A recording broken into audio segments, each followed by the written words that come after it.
আসসালামু আলাইকুম। মির তৌফিক হোসেন স্বাগত জানাচ্ছি এনটিভির বিশেষ বুলেটিনে। গণরোষে বাধ্য হয়েই প্রধানমন্ত্রীর পদ থেকে পদত্যাগ করে দেশ ছেড়ে পালিয়ে গেছেন শেখ হাসিনা। দুপুরে একটি সামরিক হেলিকপ্টার শেখ হাসিনাকে নিয়ে যাত্রা করে, তার সঙ্গে ছোট বোন শেখ রেহানাও ছিলেন। হেলিকপ্টারটি ভারতের উদ্দেশ্যে ছেড়ে যায় বলে জানা গেছে। তার এই দেশ ছেড়ে পালানোর খবরে ঢাকার রাস্তায় ঢল নেমেছে লাখো মানুষের। জাতীয় পতাকা হাতে নিয়ে স্লোগানে স্লোগানে মুখর রাজধানী ঢাকা।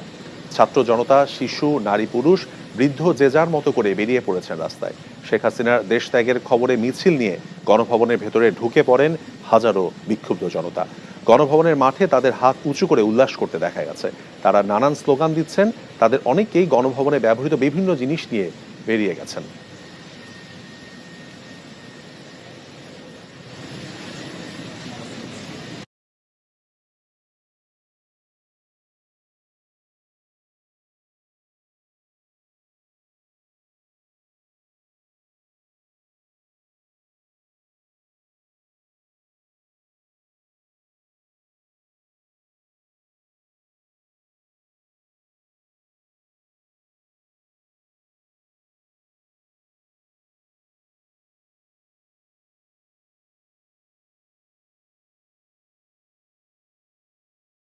Holy shit! Shit!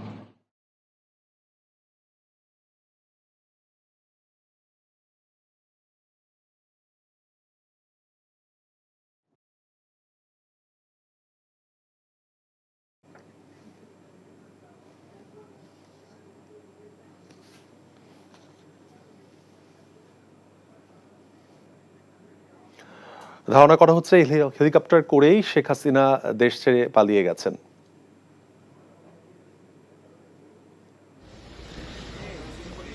দর্শক, আমরা দেখতে পাচ্ছি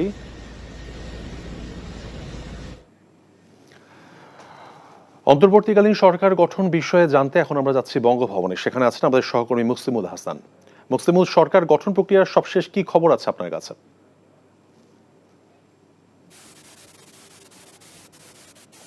হচ্ছে যে রাষ্ট্রপতির এই যে বাসভবন বঙ্গভবনে আমরা দেখছি যে তিন বাহিনীর প্রধান, সেনাপ্রধান সহ তিন বাহিনীর প্রধান তারা ইতিমধ্যেই ঢুকেছেন ভেতরে, এবং এর বাইরে আমরা যতটুকু জানতে পেরেছি বিএনপির মহাসচিব যে ফখরুল ইসলাম আলমগীর তিনি ভেতরে প্রবেশ করেছেন। এছাড়া গণতান্ত্রিক মঞ্চের সভাপতি সাইফুল হক তাকেও আমরা প্রবেশ করতে দেখেছি। মূলত বঙ্গভবনে তিনটি গেট থেকেই প্রবেশ করছেন, মূলত দুটি গেট থেকে প্রবেশ করছেন। আমরা যে গেট থেকে রয়েছে এটি মহানগর নাট্য মঞ্চের পাশে যে গেটটি, অর্থাৎ মূল যে গেটটি, সেই গেটটিতে এখান থেকে এইখানে কত আওয়ামী লীগ ঢুকে গেছে, বলি তাহলে এই পাশে যে না ওইভাবে চিনে না।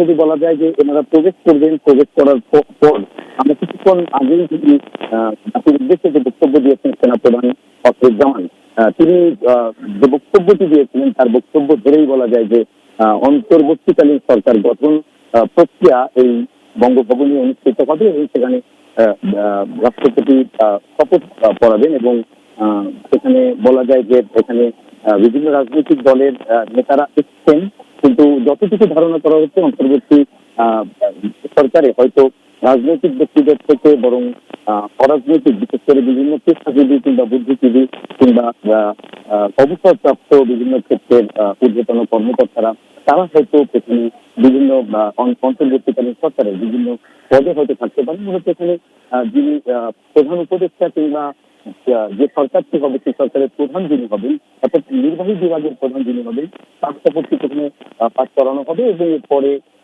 তিনি বাকি যারা দায়িত্ব নেবেন অর্থাৎ তাদের শপথ করাবেন। অর্থাৎ মন্ত্রী কিংবা আমরা যদি বলি উপদেষ্টা, যেটাই বলি, যে নাম অপু, আপনি আমাদের সঙ্গে থাকুন। আমরা এখন যাচ্ছি তামজিদ সুমনের কাছে। তামজিদ, আপনার কাছে কি তথ্য আছে?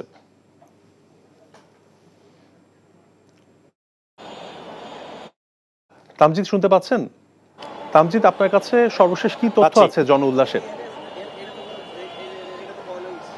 জন উল্লাসের তথ্য যদি বলি, চিত্রের আসলে কোনো পরিবর্তন নেই। এই জন উল্লাস চলছে এবং এই জন উল্লাস চলমান রয়েছে।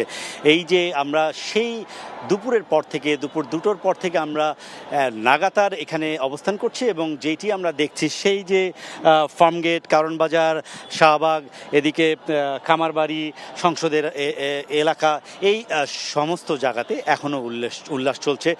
তবে যেটি লক্ষণীয়, উল্লাসে অংশগ্রহণ করা যে সাধারণ মানুষ, সেই মানুষের সংখ্যা, আপনি যদি বলেন ঘনত্ব মানুষের, সেই ঘনত্বটা একটু কমেছে। সেটি বিবেচনায় মানুষ হয়তো আস্তে আস্তে সড়ক থেকে মানে সংখ্যাটা কমে যাচ্ছে, কিন্তু সেই জনস্রোত যেটাকে আমরা বলি সেটি এখনও আছে এবং সেই উল্লাস কিন্তু এখনও চলছে। এবং রাজধানীর বিভিন্ন জায়গায় সেই চিত্রটি একই রকম, অর্থাৎ যারা বেরিয়েছেন তারা এখনও ঘরে ফিরে যাননি, তারা এই সড়কে অবস্থান করছেন, সড়কে অবস্থান করে উল্লাস করছেন। আমরা কিছুক্ষণ আগে এখানে সেনাবাহিনীর প্রধান যিনি, তার গাড়িবহর যেতে দেখেছি এবং সেই সময়টার চিত্র যদি আমি বলি, এখানকার সাধারণ মানুষ উল্লাসে ফেটে পড়েছেন এবং সেনাবাহিনী সহ তার যে গাড়িবহর তাদেরকে স্বাগত জানিয়েছেন এবং তারা বিভিন্ন মুহুর্মুহু স্লোগান দিয়েছেন, এই দেশ গড়ার পক্ষে বিভিন্ন স্লোগান দিয়েছেন, সেনাবাহিনীকে সাধুবাদ জানিয়েও স্লোগান দিয়েছেন।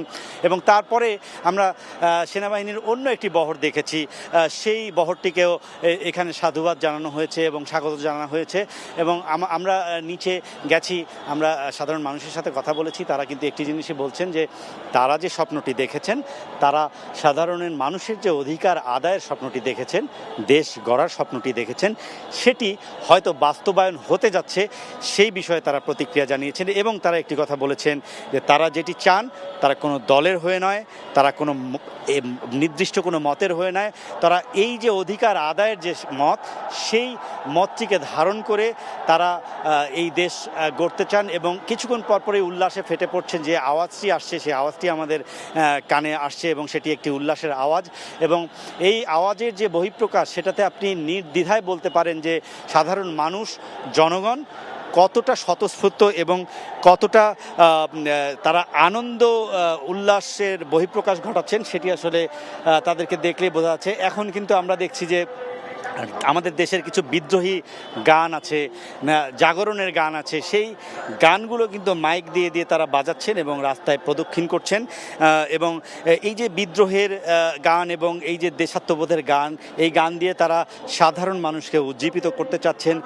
তারা বলছেন সাধারণ মানুষ যদি উজ্জীবিত হয়, সাধারণ মানুষের চাওয়ার প্রতিফলন যদি বাস্তবে রূপান্তর হয়, তাহলে একটি সুন্দর দেশ গড়া সম্ভব, সুন্দর সমাজ গড়া সম্ভব, সমাজকে ভেঙে মানুষের চাহিদা অনুযায়ী সেই সমাজ তৈরি করা সম্ভব। সব মিলিয়ে উল্লাস চলছে, আনন্দ চলছে। তারা সবসময় জয়ের চিহ্ন দেখাচ্ছেন। তারা বলছেন তারা যেটি চেয়েছেন তারা সেটি পেতে চলেছেন। এখন সময়ের ব্যবধানে তারা জানবেন সরকার, কোন সরকার কিভাবে গঠন হবে, তারা কিভাবে কাজ করবে, সেটির প্রধান কী হবে, কার নেতৃত্বে এই সরকার গঠন হবে। এই জিনিসগুলোর মধ্যে সাধারণ মানুষের যে আগ্রহ সেটি রয়েছে এবং সেই আগ্রহের কেন্দ্রবিন্দুর জায়গাটা আসলে যারা গঠন করবেন, যাদের মাধ্যমে এই প্রক্রিয়াটি সম্পন্ন হবে, সেটি দেখার জন্য, সেটি জানার জন্য উদ্গ্রীব হয়ে আছেন সাধারণ মানুষ। তবে উল্লাসের কিন্তু শেষ নয়। আমাদের আরেক সহকর্মী অপু রয়েছেন, তিনি আমাদেরকে নিশ্চয়ই জানাবেন এই বর্তমান পরিস্থিতি। অপুর কাছে চলে যাচ্ছি।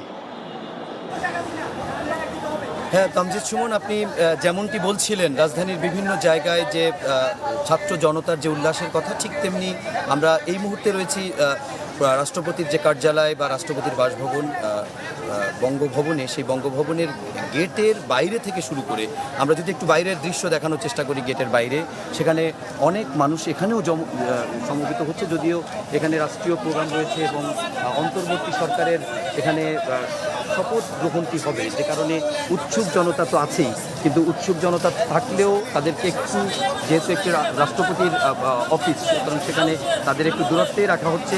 এবং সব মিলিয়ে যদি বলি যে এখানে শুধুমাত্র যেখানে এই বাধাটি রয়েছে, অর্থাৎ যেখানে এ ধরনের বাধা, অর্থাৎ বলতেছি নিরাপত্তার কারণে, যেহেতু এখানে সেনাবাহিনী সম্পূর্ণ জায়গায় নিরাপত্তার দায়িত্ব নিয়েছে এবং রাষ্ট্রপতির এই কার্যালয় কেন্দ্রিক আরও বাড়তি নিরাপত্তা রয়েছে। উৎসুক জনতা তারা সেনাবাহিনীকে সালাম দিচ্ছেন, তারা তাদের প্রতি সম্মান প্রদর্শন করছেন এবং উৎসুক জনতা তারা মাঝে মধ্যেই স্লোগান দিচ্ছেন। এবং তার বাইরে যদি আমরা এই বঙ্গভবনের ভেতরের খবর বলি, যে মুহূর্তে তারা বাইরে অপেক্ষা করছেন নতুন একটি সরকার কী ফরম্যাটে আসবে, কিভাবে থাকবেন এবং কারা এটির নেতৃত্ব দেবেন, তারা কিভাবে দেশ চালাবেন, সেটি নিয়ে যেমন একটি উৎসুক জনতার আগ্রহ রয়েছে, ঠিক তেমনি ভেতরে আমরা সেনাবাহিনীর প্রধান সহ 3 বাহিনীর প্রধানকে কিছুক্ষণ আগেই প্রবেশ করতে দেখেছি। এর বাইরে এই বঙ্গভবনের দরবার হলে শপথ বাক্যটি পাঠ করা হবে এই অন্তর্বর্তীকালীন সরকারের যিনি প্রধান হবেন তার, এবং তার নেতৃত্বে যারা এই নির্বাহী বিভাগ অর্থাৎ ট্রাস্টের যে 3টি গুরুত্বপূর্ণ বিভাগ, আইন বিভাগ, বিচার বিভাগ এবং শাসন বিভাগ, সবচেয়ে গুরুত্বপূর্ণ যে বিভাগটি শাসন বিভাগ, সেই শাসন বিভাগের যিনি প্রধানের দায়িত্ব পালন করবেন, অর্থাৎ এতদিন গত প্রায় 15.5 বছর বাংলাদেশের প্রধানমন্ত্রী ছিলেন শেখ হাসিনা, এখন নতুন প্রধানমন্ত্রী কিংবা সরকার প্রধান হিসেবে কিংবা প্রধান উপদেষ্টা হিসেবে কে আসবেন সেটি মূলত এখান থেকেই জানা যাবে, যেটি জানার জন্য শুধুমাত্র ঢাকাবাসী নয় সারা দেশবাসী অপেক্ষা করছে। এবং আমরা রাজধানীর যেখান থেকে বলি, সেই কাউরান বাজার, Bangla motor, Shahbag, science lab, আমরা রাজারবাগ, নয়াপল্টন, পল্টন, তারপরে আমরা যদি মতিঝিল, আমরা যাত্রাবাড়ি, যে এলাকায় যেখান থেকে আমরা এসেছি সেখানেই আমরা দেখেছি যে জনতার একটি ঢল। সেখানে আজ আর বলা যাচ্ছে না যে শিক্ষার্থী, আজকে শিক্ষার্থীরাও যেমন রয়েছে ঠিক তেমনি উৎসুক জনতা রয়েছে, ঠিক তেমনি যারা দীর্ঘদিন ধরে তারা বলছেন যারা একটি শাসনের ভেতরে ছিলেন তারাও তাদের এক ধরনের উচ্ছ্বাস প্রকাশ করছেন। এবং সবগুলো জায়গায় আমরা হয়তো এই প্রজন্ম আমরা 69-এর গণ অভ্যুত্থান দেখিনি, আমরা 52-এর ভাষা আন্দোলন দেখিনি, 90-এর স্বৈরাচার বিরোধী আন্দোলন অনেকে দেখেছেন। যারা দেখেছেন তাদের ভাষ্য মতেও যদি বলি যে কোনো জায়গায় মানুষের এই ঢল, এটি কয় লাখ নাকি এটি কোটিতে যাবে না কত হাজার হাজার, এই সংখ্যা আসলে নিরূপণ করা সম্ভব হচ্ছে না। কারণ আমরা ঢাকার রাজপথের যেখানেই যাচ্ছি সেখানেই দেখছি মানুষের ঢল, মানুষ উল্লাস করছে, জাতীয় পতাকা নিয়ে তারা স্লোগান দিচ্ছে, কেউ রিকশায় যাচ্ছে, কেউ পায়ে হেঁটে যাচ্ছে। এবং যতটুকু এক বাক্যে বলতে গেলে যে এখানে জনতার যেমন ভিড় রয়েছে, শিক্ষার্থীদের ভিড় রয়েছে এবং সব জায়গায় উল্লাস রয়েছে, এবং এই উল্লাসটি যেমন রাজধানীর বিভিন্ন প্রান্তে ছড়িয়ে আছে, ঠিক তেমনি এই উল্লাসের কেন্দ্রবিন্দু হচ্ছে রাজধানীর শাহবাগ, যেখান থেকে আজকে তাদের কর্মসূচি, লং মার্চের যে কর্মসূচি সেটি ছিল। সেই শাহবাগ এলাকায় আছেন আমাদের আরেক সহকর্মী নূর হোসেন, আমরা চলে যাচ্ছি তার কাছে। নূর হোসেন, আপনি শাহবাগের কি পরিস্থিতি দেখছেন, সেখানকার অবস্থা আমাদেরকে জানাবেন।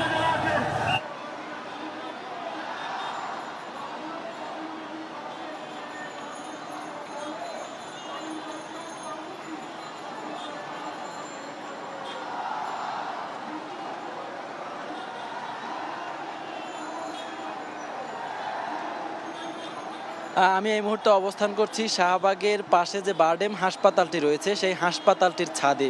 এই হাসপাতাল থেকে যত দিকে চোখ যাচ্ছে, যত দিকে আমরা এই যে শাহবাগের যে মোড়টি আছে সেই মোড়টি থেকে যেদিকেই আমরা তাকাবার চেষ্টা করছি, যেদিকেই তাকাচ্ছি সেদিকেই বিজয়ী জনতার যে উচ্ছ্বাস, বিজয়ী জনতার যে উল্লাস, সেই উল্লাস আমরা দেখতে পাচ্ছি। আজকে বৈষম্য বিরোধী ছাত্র আন্দোলনের ডাকে কারফিউ ভেঙে মার্চ টু ঢাকা যে কর্মসূচিটি ছিল, সেই কর্মসূচিটি বেলা 1টার দিকে এই যে শাহবাগের মোড়টি আছে সেই মোড়ে এসে পুলিশ এবং সেনাবাহিনীর সদস্যদের উপস্থিতিতে কারফিউ ভেঙে ছাত্র জনতা এই মোড়টিতে অবস্থান নেয়। এই মোড়টিতে অবস্থান নেওয়ার পরই 1টার পর থেকে বিভিন্ন দিক থেকে রাজধানীর শাহবাগ মোড়ে যেই মোড়টি আছে সেই মোড়টি থেকে যে চারদিকের সড়ক আছে সেই চারিদিকের সড়ক থেকে বিশাল বিশাল হাজার হাজার মানুষের যে স্রোত, হাজার হাজার মানুষের যে মিছিল, সেই মিছিলটি এখানে এসে জড়ো হয়। তারপর বেলা 3টার পরে যখন সরকারের পদত্যাগ করার, প্রধানমন্ত্রী শেখ হাসিনার পদত্যাগের খবরটি এই যে শাহবাগে যে ছাত্র জনতা উপস্থিত ছিলেন তারা জানতে পারেন, তারপর থেকে এই জায়গাটি বিজয়ের উল্লাসে ফেটে পড়ে। এই জায়গাটিতে বিজয়ের আনন্দের ফল্গু ধারা বইতে শুরু করে। এখানে যারা এসেছেন তারা সবাই উল্লাস করছেন, আনন্দ করছেন, মিষ্টি বিতরণ করছেন। এবং যে বিষয়টি খুব লক্ষ্য করার মতো সেটি হচ্ছে এই জায়গাটিতে সকল শ্রেণী পেশার মানুষ, সকল ধর্ম বর্ণের মানুষ, একেবারে সকল বয়সের মানুষের উপস্থিতি, যে জায়গাটি তিল ধারণে ঠাঁই নাই সেই জায়গাটিতে সকল শ্রেণী পেশার মানুষের উপস্থিতি আমরা দেখতে পেয়েছি। কৃষক থেকে শুরু করে, শ্রমিক থেকে শুরু করে, রিক্সা চালক থেকে শুরু করে, ভ্যান চালক থেকে শুরু করে, শিক্ষক থেকে শুরু করে, আইনজীবী, বুদ্ধিজীবী, সকল শ্রেণী পেশার মানুষ এই জায়গাটিতে, এই মোড়টিতে এসে অবস্থান নিয়েছেন, জড়ো হয়েছেন। এবং এখানে একটু পরপর গণভবন থেকে বিভিন্ন জিনিস যারা ছাত্র জনতা রয়েছেন তারা নিয়ে আসছেন, আর তাদের যে উল্লাস সেই উল্লাসটি আমরা দেখতে পাচ্ছি। ওকে, বৈষম্য বিরোধী ছাত্র আন্দোলনের কেন্দ্রীয় যে নেতারা রয়েছেন, সে সমন্বয়করা রয়েছেন, তারা বেশ কিছু নির্দেশনা দিয়েছেন আমার সঙ্গে বেশ কয়েকজনের কথা হয়েছে। তারা বলেছেন রাষ্ট্রীয় সম্পত্তিতে যেন কেউ আঘাত না করে, রাষ্ট্রীয় সম্পত্তিতে যেন কেউ লুটপাট না করে, এগুলো বাংলাদেশের সম্পদ, আমাদের সম্পদ। এবং একই সাথে তারা আরও একটি কথা বলেছেন, সংবাদ মাধ্যম এবং গণমাধ্যম কর্মীদের এবং সেই গাড়িগুলোর ভিতরে সেনাবাহিনীর কর্মকর্তারা যেমন রয়েছে, ঠিক তেমনি এখানে আমরা দেখেছি যে জোনায়েদ সাকি, যিনি গণসংহতি আন্দোলনের প্রধান সমন্বয়ক, বিভিন্ন গাড়ি এবং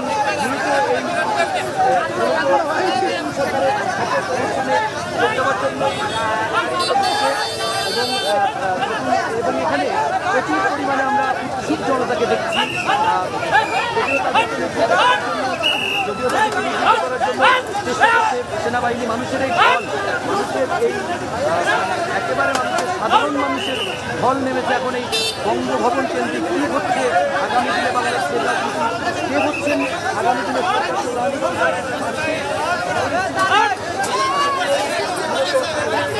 মানুষ জানতে পারবে, যে কারণে মানুষের এই ভিড় দেখা যাচ্ছে। এবং আমরা যদি একটু দেখানোর চেষ্টা করি যে কাঁটাতারের বেড়া দিয়েও অনেকটা আটকে রাখা কঠিন হয়ে যাচ্ছে এখানকার উৎসুক জনতাকে।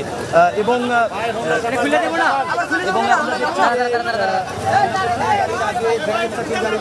আমরা যতটুকু জানতে পেরেছি যে বিএনপি সময় তো আন্দোলনের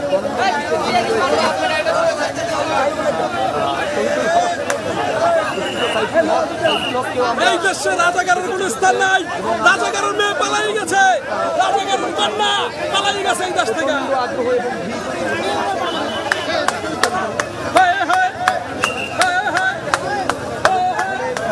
মানুষকে নিবৃত করার জন্য সেনাবাহিনীর পক্ষ থেকে বারবার নির্দেশনা দেওয়া হচ্ছে, কিন্তু উৎসুক জনতা অনেক ক্ষেত্রেই দেখা যাচ্ছে যে সেই নির্দেশনাকেও অনেক ক্ষেত্রেই বলা যায় যে তাদের মানুষের ভিতরে এতটাই উচ্ছ্বাস এবং এতটাই তাদের ভিতরে উল্লাস, যে কারণে বলা যায় যে তারা সেই ভাঙা উল্লাস নিয়ে, উচ্ছ্বাস নিয়ে অবস্থান করছে। আজকে যারা এই বঙ্গভবনে যিনি আমন্ত্রিত অতিথি তারাও ঢুকতে পারছেন না। এবং আমরা যতটুকু দেখতে পাচ্ছি যে বঙ্গভবনের গেটে মানুষের এই ভিড়ের কারণে যারা আমন্ত্রিত অতিথি তাদের প্রোটোকলের জন্য যে গাড়িগুলো রয়েছে সেই গাড়িগুলো ঢুকতে পারছে না। এবং এখানে আমরা যদি একটু দেখানোর চেষ্টা করি, আরও কয়েকটি গাড়ি রয়েছে যারা এই অন্তর্বর্তীকালীন সরকারের সঙ্গে যুক্ত হওয়ার জন্য এই গাড়িগুলো এসেছে, এবং সেই গাড়িগুলো অনেকটা মানুষের ভিড়ের মধ্যে আটকে যাচ্ছে। এবং সেনাবাহিনী তাদের সাধ্যমতো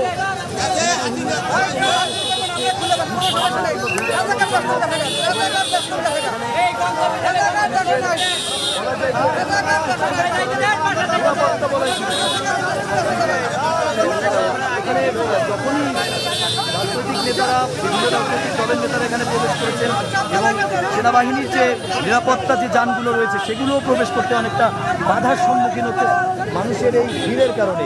এবং আমরা একটু যদি দেখানোর চেষ্টা করি যে যারা এখানে এসেছিলেন তারা উৎসুক জনতা, তারা ভেতরেই এক ধরনের ঢুকে যাচ্ছিলেন, কিন্তু সেনাবাহিনীর অনুরোধের কারণে তারা এখান থেকে সরে যাচ্ছেন, যেহেতু এটি বিশেষ নিরাপত্তা বলয় এবং আগামী দিনের সরকার নির্ধারিত হবে এখান থেকে।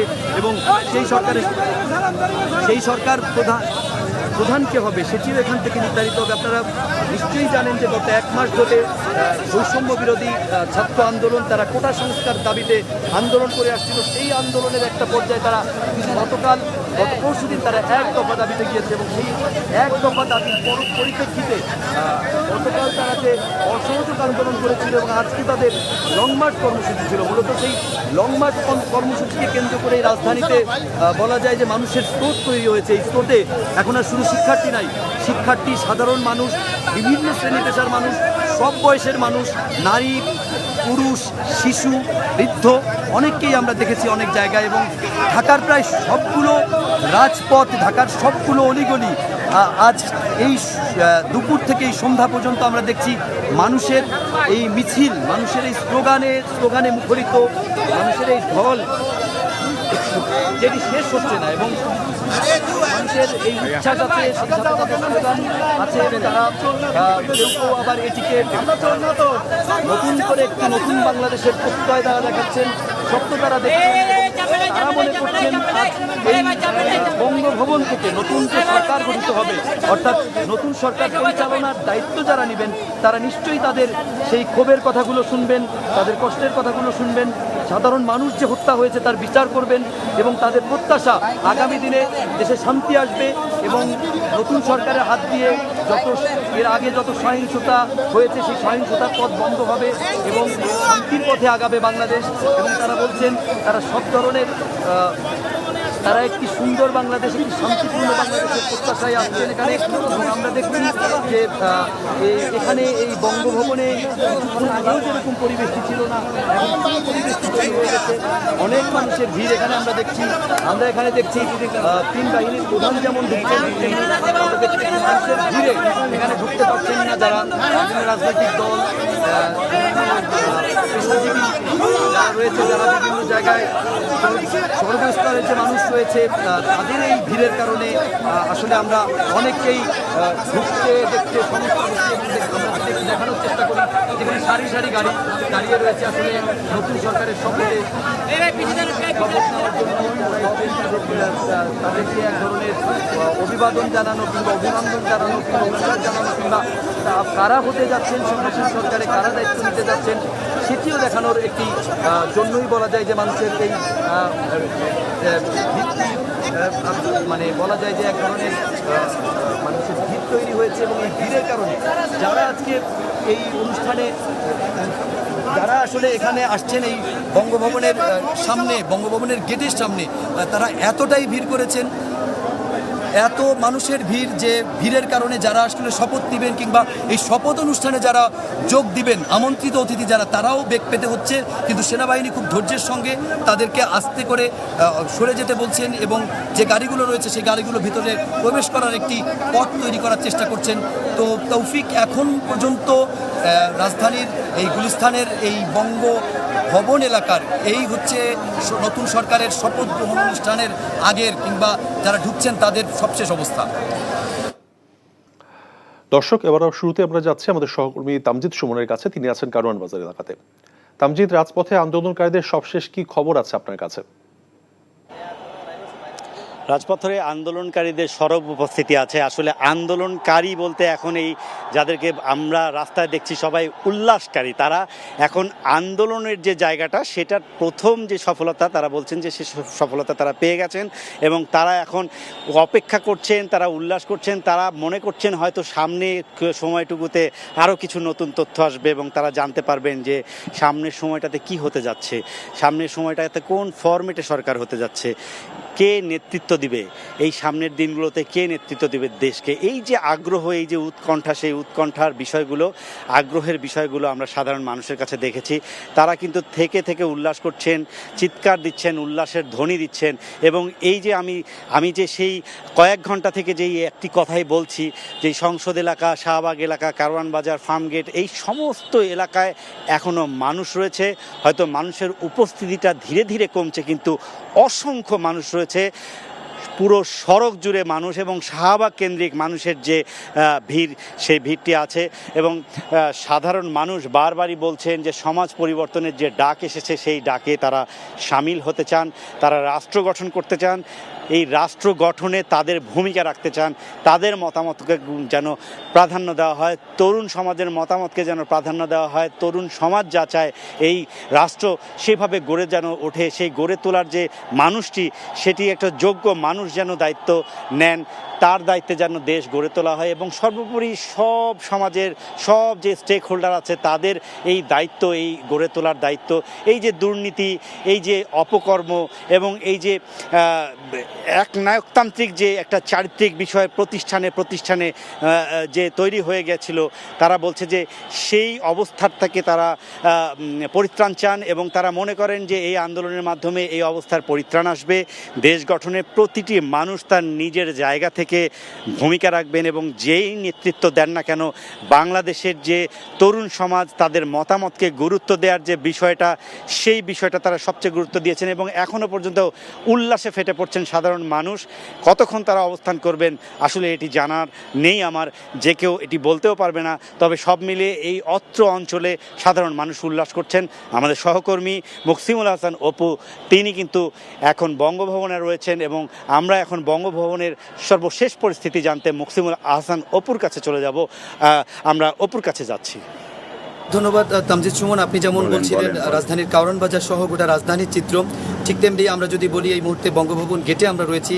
এর আগে আমরা বঙ্গভবন গেটের বাইরের দৃশ্য দেখিয়েছিলাম, এবার দেখাচ্ছি বঙ্গভবন গেটের ভেতরের দৃশ্য। অর্থাৎ বাইরে আমরা মানুষের যে উচ্ছ্বাস উল্লাস দেখেছি এবং এক পর্যায়ে ভেতরে অনেকে ঢুকেও গিয়েছিল সাধারণ জনগণ, মানে মূল বঙ্গভবনের ভেতরে না, গেটের ভেতরে। অর্থাৎ যে এমনি যে নিরাপত্তা 3 স্তরের নিরাপত্তা বলা হয় যেটা বঙ্গভবনে রয়েছে, আমরা বিভিন্ন সময়ের আগে রাষ্ট্রপতির কিংবা রাষ্ট্রের গুরুত্বপূর্ণ সংবাদ সংগ্রহের জন্য আমরা যখনই আসি তখন আমাদেরকে এখানে পিজিআর এবং এসএসএফ অর্থাৎ প্রেসিডেন্ট গার্ড রেজিমেন্ট এবং এসএসএফের যে সদস্যরা রয়েছে স্পেশাল সিকিউরিটি ফোর্স, তারা সার্বক্ষণিক রাষ্ট্রের এই ভিভিআইপিদের দায়িত্বে নিয়োজিত থাকেন এবং তারা বিভিন্নভাবে তাদের নিরাপত্তার জন্য কাজ করেন। আজকে সেই নিরাপত্তা বলয়ের ভিতরে মানুষের উল্লাস উচ্ছ্বাস নিয়ে অনেকেই নেতাদের সঙ্গে ঢুকে গিয়েছিলেন, কিন্তু শেষ পর্যন্ত আমরা যেটা দেখতে পেলাম যে তাদেরকে একটু নিবৃত করা হয়েছে। আর ভেতরে আমরা দেখেছি 3 বাহিনীর প্রধান তারা ঢুকেছেন, বিভিন্ন রাজনৈতিক দলের নেতারা ভিতরে ঢুকেছেন এবং বিএনপি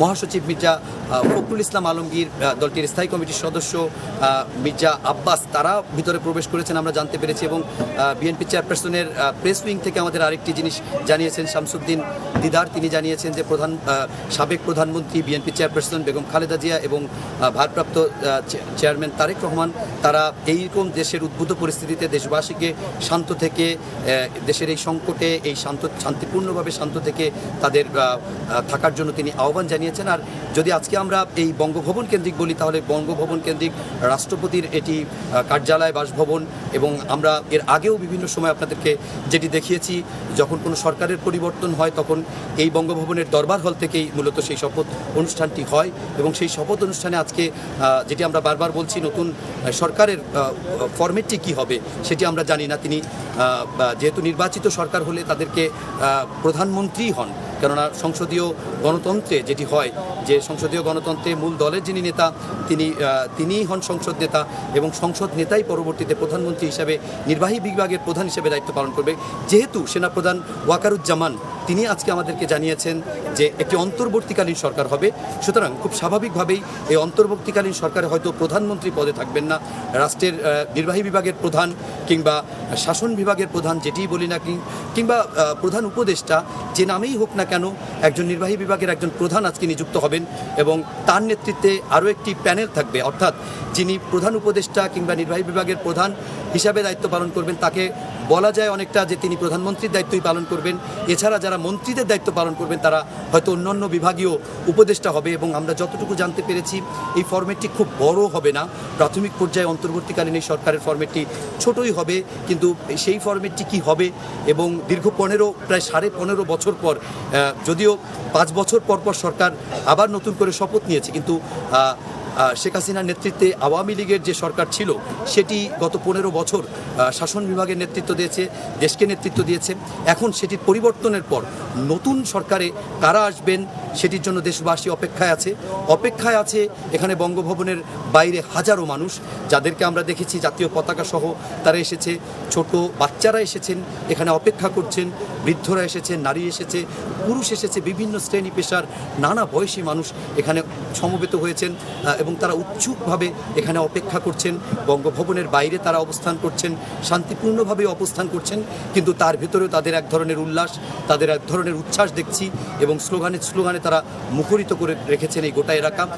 শুধুমাত্র আমরা যদি বঙ্গভবনের আমার পেছনের দৃশ্য দেখেন, এটি রাজধানীর দৃশ্য নয়, এটি যেহেতু রাষ্ট্রের অভিভাবক যিনি, তার এটি কার্যালয়, তার এটি বাসভবন, যে কারণে এখানে স্বাভাবিকভাবেই সর্বোচ্চ নিরাপত্তাটি রয়েছে। কিন্তু এই নিরাপত্তা বলয়ের বাইরে আমরা রাজধানীর সেই মিরপুর বলি, আমরা শ্যামলী বলি, কিংবা শাহবাগ, কাউরান বাজার, ফার্ম গেট, পান্থপথ, রাজারবাগ, খিলগাঁও, যাত্রাবাড়ি, বনশ্রী, রামপুরা, বাড্ডা, আমরা রাজধানীর যেখানে গিয়েছি সেখানেই মানুষের বাঁধ ভাঙাও মানুষের জনস্রোত বলা যায়।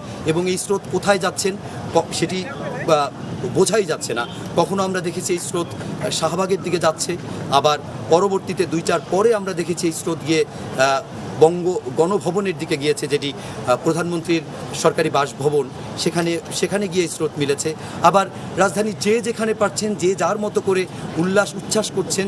ঠিক তেমনি ক্ষোভে বিক্ষুব্ধ যারা তাদের স্বজন হারিয়েছে, কিংবা যারা দীর্ঘদিন ধরে রাজনৈতিক বিভিন্ন দলের সমর্থন করেছে কিন্তু তারা ক্ষমতায় ছিল না, বিভিন্নভাবে তাদের অনেক নেতাকর্মী জেলে আছেন।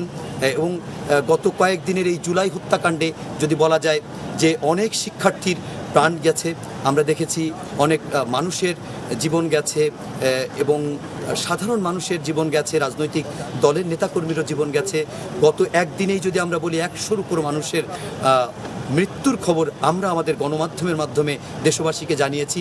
কিন্তু হয়তো আরও মৃত্যুর সংবাদ থাকতে পারে যেগুলো হয়তো জানানোও যায়নি, কিন্তু যেগুলোর খবর হয়তো আমরা পাইনি। কিন্তু যতটুকু বলা যায় যে মানুষের এই স্রোত, মানুষের এই ক্ষোভ এতটাই বিভিন্ন জায়গায় আমরা দেখেছি যে অনেক জায়গায় আমরা দেখেছি বিভিন্ন স্থাপনাকে পুড়িয়ে দেওয়া হচ্ছে, কোনো জায়গায় আওয়ামী লীগের কার্যালয়েও ভাঙচুর হচ্ছে, পুড়িয়ে দেওয়া হচ্ছে। অনেক জায়গায় আমরা যিনি এতদিন সরকার প্রধান ছিলেন তার ছবি পুড়িয়ে দেওয়া হচ্ছে এবং একটি অন্যরকম দৃশ্য দেখা যাচ্ছে, যে দৃশ্যটি এতদিন আমরা অন্যভাবে দেখলেও এখন সেটিকে একটু ভিন্ন ঢাকা দেখছি আমরা। এবং যদিও বঙ্গভবনের ভেতরের এই জায়গাটিতে বলা যায় যে এক ধরনের নিরাপত্তা বলয় রয়েছে, কিন্তু বঙ্গভবনের বাইরে অসংখ্য মানুষ অপেক্ষা করছেন এবং তারা বারবার তাদের বাইরে যারা রয়েছে তারা উচ্ছ্বাস করছে, উল্লাস করছে এবং এক ধরনের তারা বলা যায় যে ভেতরেই তারা রয়েছে এবং বাইরে রয়েছে সাধারণ মানুষ এবং ভেতরে আগামী দিনের যারা সরকার পরিচালনা করবেন তারা রয়েছে এবং সেই শপথ অনুষ্ঠানে যারা যোগ দেবেন তারাও রয়েছে। তো এই হচ্ছে বঙ্গভবন থেকে এখন পর্যন্ত সবশেষ খবর।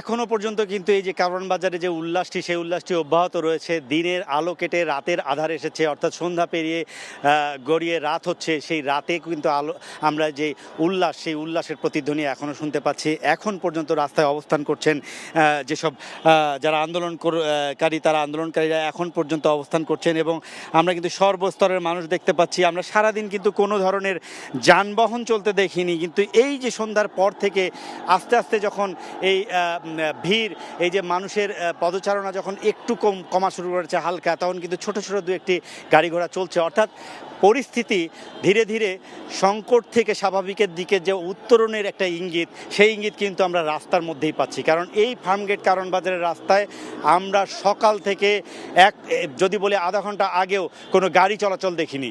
এখন কিন্তু সিএনজি রিকশার মতো গাড়ি চলাচল করছে। অর্থাৎ উল্লাসের যে বিষয়টি, সেই উল্লাসের বিষয়টি অনেকাংশেই মানুষ এখনও করছেন এবং এই উল্লাসের পাশাপাশি সাধারণ মানুষ বেরিয়েছেন, তাদের উল্লাস দেখছেন, কেউ উল্লাসের সাথে অংশ নিচ্ছেন এবং সার্বিকভাবে স্বতঃস্ফূর্তভাবে উল্লাস করছেন। একটি জিনিস জানিয়ে রাখি, এই আন্দোলনকারীরা যারা উল্লাস করছেন তারা বারবার বলছেন এই সমাজকে পরিবর্তন করতে তারা আন্দোলন করেছেন, রাষ্ট্রের পরিবর্তন আনতে আন্দোলন করেছেন। আমরা এখন নিচে যেটি দেখছি, বেশ কিছু, আপনি যদি দেখেন লক্ষ্য করেন, বেশ কিছু ব্যক্তিগত যানবাহন চলাচল করছে এবং মানুষ কিন্তু কিন্তু এই যে ঘরে ফেরা হয়তো শুরু করেছেন, কেউ কেউ শাহবাগের দিকেও যাচ্ছেন। তবে এই কারওয়ান বাজারের রাস্তায় যে মানুষ যারা জড়ো হয়েছিলেন তা সেই জড়ো হওয়ার যে একটা সমাবেশের মতো অবস্থা ছিল সেটি আস্তে আস্তে কমে যাচ্ছে। রাস্তার মানুষ আস্তে আস্তে রাস্তা ফাঁকা হতে শুরু করেছে এবং সাধারণ যান চলাচল করছে। সাধারণ মানুষ এখনও সেই উল্লাসের সাথে একাত্মতা জানাচ্ছেন এবং তারা এই যে পরিস্থিতি সেই পরিস্থিতিকে নিজেদের মতো করে নিজেরা উদযাপন করছেন এবং তারা মনে করছেন যে এই রাষ্ট্র, এই সমাজ হয়তো পাল্টানোর সময় এসেছে, এই সমাজ পাল্টানোর সময় এসেছে এবং সমাজকে পাল্টে দিতে নিজেদের স্ব ক্ষেত্রের ভূমিকার বিষয়ে তারা কথা বলেছেন। তারা বলেছেন এই সমাজ পাল্টে দেওয়ার জন্য তরুণ সমাজের যে মত, এখনও কিন্তু আমরা এই যে এখনও থেকে আমরা উল্লাসের যে ধ্বনি, এটাকে যে আমরা বলবো জয়ধ্বনি তাদের জন্য, সেই জয়ধ্বনি তারা দিচ্ছেন এবং তারা কিন্তু ধীরে ধীরে সেই ফার্মগেট এবং এই যে খামারবাড়ি এলাকা, সংসদের সামনে এলাকার ওই দিকে যেসব লোকজন গিয়েছিলেন সেই লোকজনগুলো এদিকে অনেকেই আসছেন যারা এই দিক থেকে গেছেন। অর্থাৎ লোকজন আস্তে আস্তে ফিরতে শুরু করেছেন। এই যে জন উল্লাস, সেই উল্লাস উদযাপন শেষে এখন তারা বাড়িতে বাড়িতে ফিরতে শুরু করেছেন। হয়তো বাড়িতে ফিরেও তাদের উল্লাসের চরিত্রটি চেঞ্জ হবে। তারা হয়তো নিজেদের মধ্যে কথা বলবেন, তারা হয়তো আত্মীয় স্বজনের সাথে কথা বলবেন যে এই দেশ গঠনে কিভাবে ভূমিকা রাখতে পারেন তারা। সব মিলিয়ে মানুষের উল্লাস থামছে না। এই উল্লাস কখন থামবে আমি এটা জানিও না।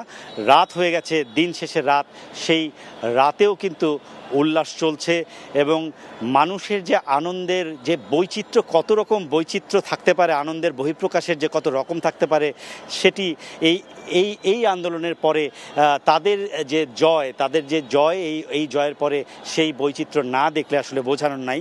বাংলাদেশের ইতিহাসে এত মানুষ একসাথে রাজধানীতে রাস্তায় জড়ো হয়েছেন, পুরো রাজধানীতে সড়কে সাধারণ মানুষের উপস্থিতি, ঢাকার বাইরে থেকে মানুষ এসেছেন এবং ঢাকার বাইরে থেকে মানুষ আসার পর এই যে রাজধানীর মানুষ তারাও ঘর থেকে বেরিয়ে তাদের সাথে যে স্বতঃস্ফূর্ত অংশগ্রহণ করেছেন, এই চিত্র এর আগে রাজধানীবাসী কখনোই দেখেনি। আগামী কত বছরেও এই ধরনের চিত্র আদতে কেউ দেখতে পাবে কিনা সেটি নিয়েও বিতর্ক থেকেই যেতে পারে। হয়তো আগামীতে এইরকম পরিস্থিতি আর নাও আসতে পারে। সব মিলে এই যে কালের সাক্ষী, এই সাধারণ মানুষের এই যে আন্দোলন, এই আন্দোলন করতে গিয়ে এবং আন্দোলনের সমর্থনে যারা কাজ করেছেন তারা কিন্তু কালের সাক্ষী হয়ে থাকলেন।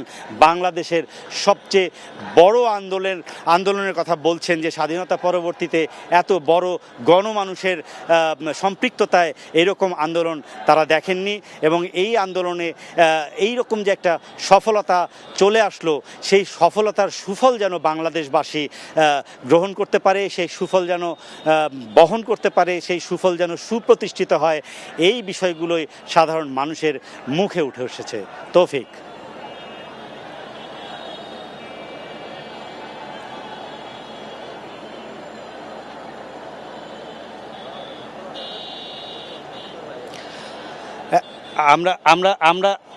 আমরা দেখছি এখনও কিন্তু সাধারণ মানুষ, এই মানুষের যে ঢল, সেই ঢলটি থেমে যায়নি। এই ঢলটি না থামার কারণ আমি আপনাকে যদি বলি, কারণ ওই যে সংসদ এলাকায় বা গণভবন এলাকায় যে মানুষগুলো গেছে, শাহবাগে যে মানুষগুলো গেছে, তারা যে ফিরছে, তারা কিন্তু দলে দলে ফিরছে, দলবদ্ধ হয়ে ফিরছে এবং এক একজনের মত এক এক রকম, কিন্তু সেই মতের যে গোড়াটা, যে জায়গাটা, তারা কিন্তু তাদের নিজের ভাষায় বুঝিয়েছেন। তারা একটি কথা বোঝানোর চেষ্টা করেছেন যে দেশ গড়ার কথা বলেছেন। আমরা এখানকার পরিস্থিতি আপনাদেরকে যেমনটি জানাচ্ছি, বঙ্গভবনেও কিন্তু আমাদের সহকর্মী আছেন মুকসিমুল আহসান অপু এবং তিনি নিশ্চয়ই বঙ্গভবনের বর্তমান পরিস্থিতি আমাদেরকে আরও ভালোভাবে এখনকার পরিস্থিতি জানাতে পারবেন। আমরা চলে যাচ্ছি আমাদের সহকর্মী মুকসিমুল আহসান অপুর কাছে। ধন্যবাদ তামজিদ সুমন। আমরা এই মুহূর্তে বঙ্গভবনের ভেতরের গেটে রয়েছি, অর্থাৎ বঙ্গভবনের বাইরে কিন্তু গেটের ভেতরে। এখানে আমরা যতটুকু দেখলাম যে এর আগে আমরা বলেছি বিএনপি মহাসচিব মির্জা ফখরুল ইসলাম আলমগীর, দলটির স্থায়ী কমিটির সদস্য মির্জা আব্বাস, তারা এসেছেন বলে তাদের দলীয় সূত্র থেকে জানিয়েছে। এর বাইরে আমরা জুনায়েদ সাকিকে ঢুকতে দেখেছি, গণতন্ত্র মঞ্চের শহীদুল হক, সাইফুল হক, তাকে আমরা ঢুকতে দেখেছি। এছাড়া বিভিন্ন রাজনৈতিক দলের নেতারা তারা প্রবেশ করেছেন। অবসরপ্রাপ্ত সেনা কর্মকর্তা কয়েকজন তারা প্রবেশ করেছেন। এর বাইরে যদি বলি সরকারি ঊর্ধ্বতন সরকারের একেবারেই কর্তা ব্যক্তি যারা রয়েছেন তারা এখানে রয়েছেন। এবং এর বাইরে আমরা যদি বলি যে সাবেক সেনা কর্মকর্তা কিংবা যদি বলি যে অধ্যাপক কিংবা সমাজের বুদ্ধিজীবী যারা রয়েছে, রাষ্ট্রের গুরুত্বপূর্ণ ব্যক্তিবর্গ, তারা এই রাষ্ট্রের অভিভাবক রাষ্ট্রপতির এই সরকারি বাসভবন এবং তার কার্যালয় এই গণভবনে বঙ্গভবনের ভেতরে প্রবেশ করেছে। এবং এই বঙ্গভবন কেন্দ্রিক বাইরে প্রচুর মানুষের উচ্ছ্বাস রয়েছে এবং উৎসুক জনতা, হাজারো উৎসুক জনতা এই বঙ্গভবনের বাইরে অপেক্ষা করছেন যে আগামী দিনের এই 15 বছর পর যে সরকারের একটি পরিবর্তন হতে যাচ্ছে, সেই সরকারের কারা দায়িত্বে আসবেন, বিশেষ করে কে হবেন এই নতুন অন্তর্বর্তী সরকারের প্রধান, কার নেতৃত্বে নতুন সরকার গঠিত হচ্ছে এবং তার নেতৃত্বে অন্য যারা দায়িত্ব পালন করবেন তারা কারা হবেন। যদিও আমরা সেনাপ্রধান জেনারেল ওয়াকারুজ্জামান তিনি বিকেল 4:30টায় সংবাদ সম্মেলন করে জানিয়েছেন যে অন্তর্বর্তী একটি সরকার গঠিত হবে এবং সেই সরকার তিনি সেনাবাহিনীর প্রধান হিসেবে দেশবাসীকে উদ্ভূত পরিস্থিতিতে অপেক্ষা করার জন্য, ধৈর্য ধরার জন্য অপেক্ষা করেছেন এবং তিনি বলেছেন যে তিনি সব দায়িত্ব নিচ্ছেন। কিন্তু তারপরে তিনি এটিও বলেছেন যে একটি অন্তর্বর্তী সরকার হবে, সুতরাং সেই অন্তর্বর্তী সরকারের কারা দায়িত্ব পালন করবেন সেটি কিছুক্ষণের ভিতরেই এই বঙ্গভবনের দরবার হল থেকে আমরা জানতে পারবো। এবং বঙ্গভবনের দরবার হলে যে শপথ অনুষ্ঠানটি হবে সেখানে প্রথমেই যিনি নির্বাহী বিভাগ কিংবা শাসন বিভাগের প্রধান থাকবেন তিনি শপথ নেবেন। এরপর শপথ নেবেন অন্য যারা বিভিন্ন মন্ত্রণালয়ের দায়িত্বগুলো পালন করবেন। এতদিন যে জায়গায় আমরা মন্ত্রী দেখেছি সেখানে হয়তো এখন উপদেষ্টা কিংবা অন্য কোনো পদে হলেও নির্বাহী বিভাগের বিভিন্ন যে পদগুলো রয়েছে, বিভিন্ন যে মন্ত্রণালয় রয়েছে, স্বরাষ্ট্র মন্ত্রণালয়, পররাষ্ট্র মন্ত্রণালয়, শিক্ষা মন্ত্রণালয় সহ বিভিন্ন যে মন্ত্রণালয় রয়েছে সেই মন্ত্রণালয়গুলোর কর্মবন্টন হবে। হয়তো কর্মবন্টনের আগেই শপথ নেবে কিংবা শপথ নেওয়ার সঙ্গে সঙ্গেই তাদের হয়তো দফতর বন্টন করে দেওয়া হবে এবং রাষ্ট্রপতি এই অনুষ্ঠানটিতে শপথ পড়াবেন এবং অন্যান্যরা আমন্ত্রিত অতিথিরা সেখানে উপস্থিত থাকবেন। তো স্বাভাবিকভাবেই গোটা রাজধানীতে যে মানুষের ঢল, সেই মানুষের ঢল এসে আছড়ে পড়েছে এই বঙ্গভবনের আশপাশেও। সেখানে আমরা দেখছি যে বিভিন্ন শ্রেণী পেশার নানা বয়সের মানুষ এখানে অপেক্ষা করছেন কে হচ্ছেন সরকার প্রধান, কারা নিচ্ছেন আগামী দিনের দেশ পরিচালনার দায়িত্ব এবং কাদের হাত দিয়ে এই পরিবর্তনটি আসবে কিংবা এই সংঘাত সহিংসতা সেগুলো বন্ধ হবে। অথবা যদি বলি তাদের অপেক্ষা অনেকটা জন্যই যে হত্যাগুলো হয়েছে সেই হত্যাগুলোর প্রতিটি হত্যাকাণ্ডের যেন বিচার হয়, যেটি সেনাপ্রধান তিনি তার জাতির উদ্দেশ্যে দেওয়া বক্তব্যে স্পষ্ট করেছেন। তিনি বলেছেন প্রতিটি হত্যার বিচার হবে এবং সেই আশ্বস্তই থাকতে চান। এবং সাধারণ মানুষের সঙ্গে আমরা কথা বলেছি, আজ আর কোনো আন্দোলনকারী নাই।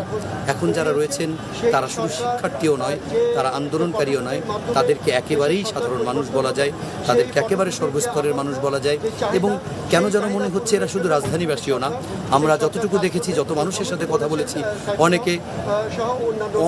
অনেক যাদের সঙ্গে কথা বলেছি এবং যাদের সাথে আমরা দেখেছি তাদের সঙ্গে কথা বলে একটা জিনিস জেনেছি যে অনেকে ঢাকার বাইরে থেকেও এসেছেন। কেউ বলেছেন যে তিনি এই খবর পাওয়ার আগেই লং মার্চের জন্য ঢাকায় চলে এসেছেন, কেউ বলেছেন যে তারা পথে ছিল ঢাকায় চলে আসছেন, কেউ বলছেন এখনও ঢাকার পরিবেশ, ঢাকার পরিস্থিতি দেখার জন্য অনেকে ঢাকার উদ্দেশ্যে রওনা দিচ্ছেন। ঢাকার রাজপথ আজ দুপুর থেকেই দেখেছি মানুষে লোকারণ্য। আমরা সেটি রাজধানীর শাহবাগ বলি কিংবা গণভবন বলি কিংবা অন্য যে জায়গায় বলি, সবগুলো জায়গাতেই মানুষের ঢল। এই মানুষের ঢল কেমন সেটি আমরা একটু জানার চেষ্টা করব।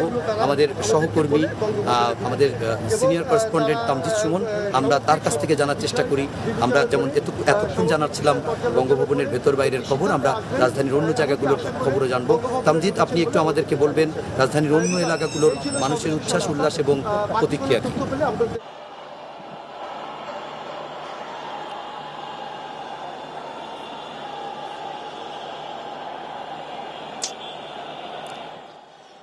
এখন পর্যন্ত আমরা এই সাধারণ মানুষের উল্লাস এটি চলমান রয়েছে এবং এই উল্লাস, মানুষের উল্লাস এটি এত দীর্ঘ সময় চলতে পারে সেটিরও একটি উদাহরণ রয়ে গেল এই আজকের আন্দোলনের যে তাদের জয়ী হওয়ার উল্লাস।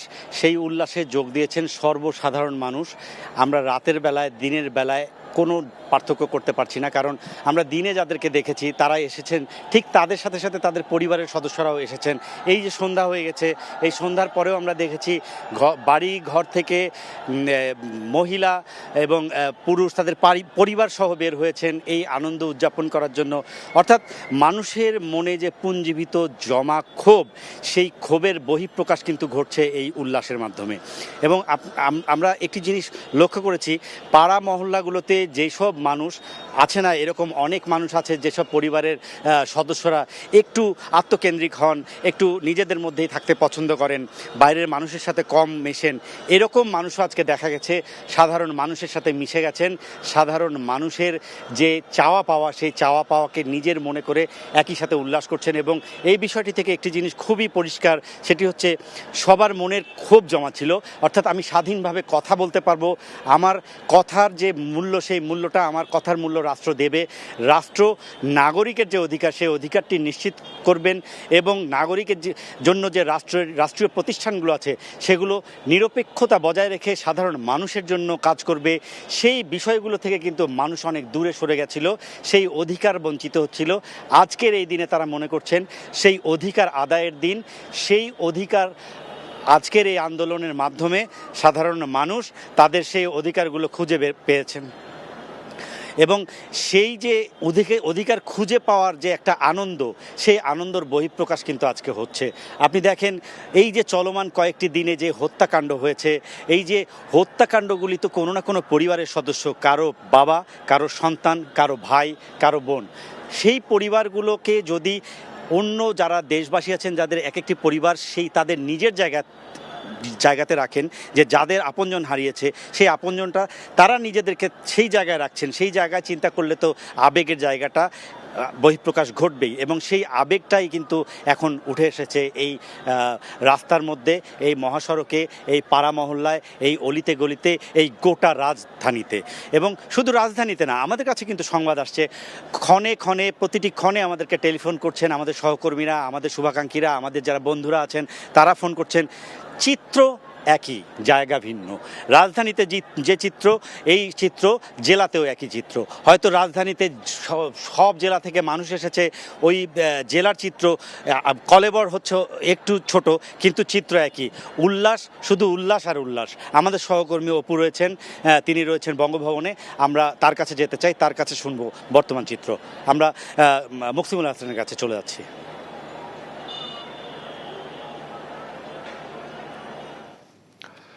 দর্শক, আমাদের সহকর্মীরা জানাচ্ছিলেন ঢাকার সর্বশেষ অবস্থা। এই ছিল আমাদের বিশেষ বুলেটিনে। ধন্যবাদ সবাইকে।